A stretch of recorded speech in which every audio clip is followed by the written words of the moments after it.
ক্যাঙ্গারুদের প্রজনন ব্যবস্থা প্রাণীজগতের সবচেয়ে অসাধারণ ব্যবস্থাগুলোর একটি।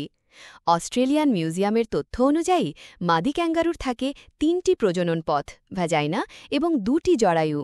পাশের দুটি পথে শুক্রাণু আলাদা আলাদা জরায়ুতে প্রবেশ করে, আর মাঝের পথটি ব্যবহৃত হয় বাচ্চা জন্ম দেওয়ার জন্য। এই বিশেষ গঠন ক্যাঙ্গারুদেরকে একই সময়ে একাধিক গর্ভধারণ পরিচালনা করতে সাহায্য করে। আরও আশ্চর্যজনক হল, তারা চাইলে ভ্রূণের বৃদ্ধি সাময়িকভাবে থামিয়ে রাখতে পারে। ন্যাশনাল জিওগ্রাফিকের তথ্য অনুযায়ী একটি মাদি ক্যাঙ্গারু একই সঙ্গে ৩ স্তরে সন্তান লালন করতে পারে। একটি পাউচের বাইরে বড় হচ্ছে, একটি পাউচের ভেতরে বিকশিত হচ্ছে, আরেকটি জরায়ুতে ভ্রূণ অবস্থায় অপেক্ষা করছে। এই কৌশলকে বলা হয় অ্যামব্রায়োনিক ডায়াপজ, যা অস্ট্রেলিয়ার অনিশ্চিত আবহাওয়ায় টিকে থাকার জন্য তাদের প্রজনন প্রক্রিয়া চালু রাখে।